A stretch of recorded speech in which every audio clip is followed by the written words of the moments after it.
Hello and welcome back to another one of Paul's Beer Reviews. Hope you're doing well today. I have got a triple IPA to review for you this time around. It's an American beer, this one. It's from one of my one of them breweries that I've always wanted beer from, and it's only recently that I've actually got around to trying it. They're a brewery from Virginia in the States, and they're called Adroit Theory. And this is a hazy triple IPA, and they called it Faithless.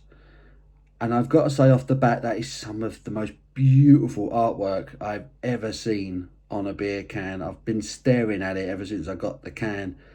The level of detail on that is stunning. Whoever illustrated that is a seriously talented individual. That would make a sick tattoo. That is awesome. I love that. I love the level of detail on that. That is beautiful. So Faithless, Adroit Theory, Hazy Triple IPA, coming in at 10% ABV. I've had a couple of other Adroit Theory beers. I got a box of American beers recently from a company called Brew Export UK, who are, well, they're importing beers from the States, from breweries that other companies don't. There are a few that are picking up Adroit Theory stuff now.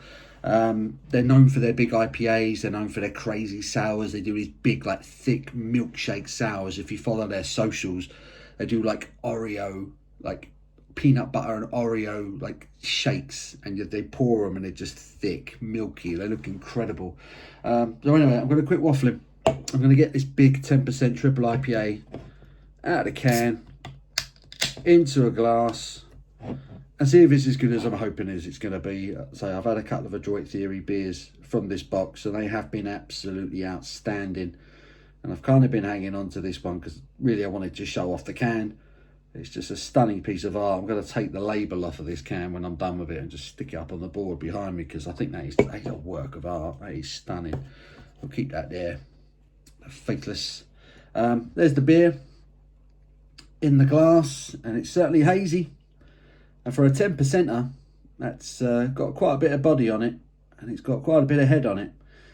But yeah, it says it. And what the thing I like about these beer, this brewery, they do like pairings. They recommend pairings for the beer, and not just your usual. So they've got the food. They recommend Cornish game hen with curried plum glaze. They recommend different cheese, so a Primo Sale. They recommend cigar, the Drew Estate Undercrown Shade cigar. They even recommend music to listen to whilst drinking this beer. Hearts of No Light by Shamash. I'm going to be honest, I've never heard of that band. But they're very heavy metal oriented. A lot of the music they use on their social media is very heavy. A bit of me. But yeah, here's the beer. Let's get a snout in and see what we're dealing with. And that is a gorgeous, soft, peachy, tropical. For a 10%er, there's no sort of sweetness. There's no like overly kind of ripe hops.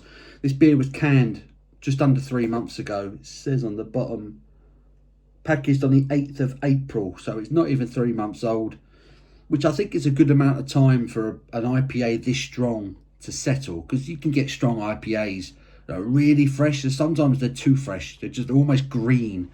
You feel like you're eating vegetables, you know, you're eating salad, like eating like a raw onion or something. Sometimes they can be too hoppy. But this has got a lovely kind of gentle, peachy, tropical aroma. Lots of passion fruit, mango, the usual suspects. Let's get stuck in. Cheers.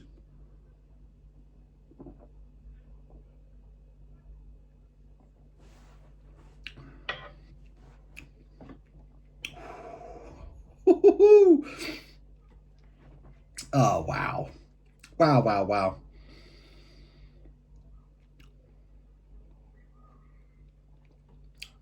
Only now I'm starting to get a little bit of hop warmth, a bit of a reminder this is a 10% IPA, because that is ridiculously drinkable for the ABV. It's so smooth, gorgeous body on it. So smooth, so fruity, tropical, beautiful, hoppy character to this one. Oh wow, that kind of slightly spicy, sort of strong hoppiness is starting to linger a little bit.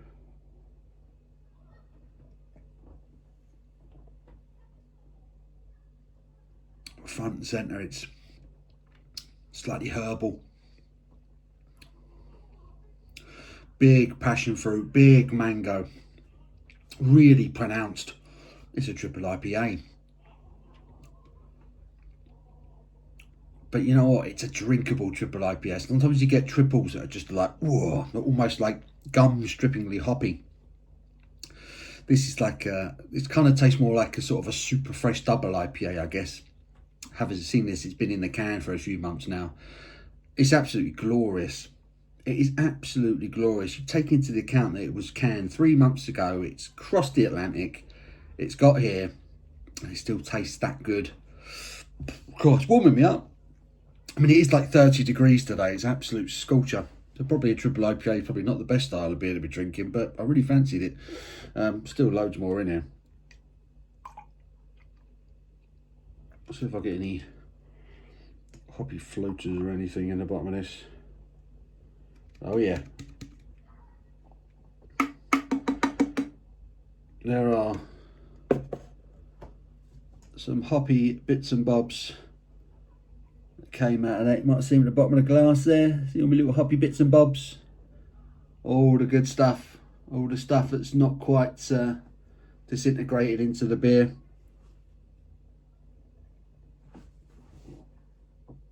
Oh, it's fucking terrific. I swore. Apologies. It shouldn't be this good. Outstanding. Lovely, soft, smooth mouthfeel. Big, sweet passion fruit, mango, citrus vibes as well. Sort of lime, lemon, orange. Lots of orange. And on the back end is a little bit of spice, slight dryness, slightly herbal, green type of flavours. The hops really carrying on, lingering, kind of spicy, dry, strong finish. But all that does is balance out what is a quite stunning triple IPA. I imagine this would have been an absolute monster, like fresh from the tank. The first person who would have had a pint of this, I think, would have had their palate blown away. This is outstanding. This is top tier IPAs. This is kind of as good as they get. We're getting some outstanding beers in the UK now. Some of the UK breweries that I'm fans of, Azvex and Phantom in particular, are brewing some outstanding double IPAs and big single IPAs. And I feel like I did say in a review a few months ago that, do we need American beer now? Am I going to be that reliant on big hazy tropical IPAs from America anymore when we're brewing such good stuff? But the fact that this is a triple, it's 3 months old, it's travelled across the Atlantic, and it's this drinkable, that's a sign of quality. That's a sign of real quality.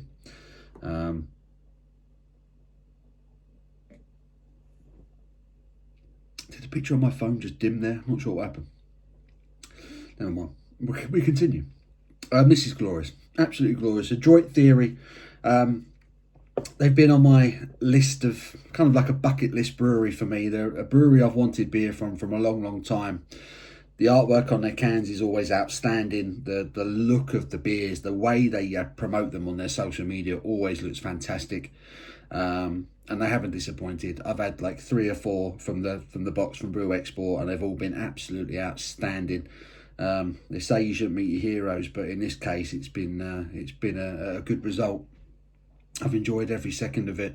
This is a 10 out of 10 beer. Of course it is. It's absolutely wonderful. Adroit Theory from what's it called? Purcellville, Virginia, with their Faithless. Probably the best artwork I've ever seen on a beer can, and easily one of the best triple IPAs I've ever had the pleasure of enjoying. Lovely I could share it with you on the channel. Brew Export, I will put a link to their website in the description below. If you like your big American IPAs, they got a lot of them. They get them in fresh every month. Check them out. They're not cheap, but they're worth every penny. It's a 10 out of 10. I hope you've enjoyed the review. I've certainly enjoyed doing it for you. Give it a thumbs up. I do appreciate it. Till my next one, you take care.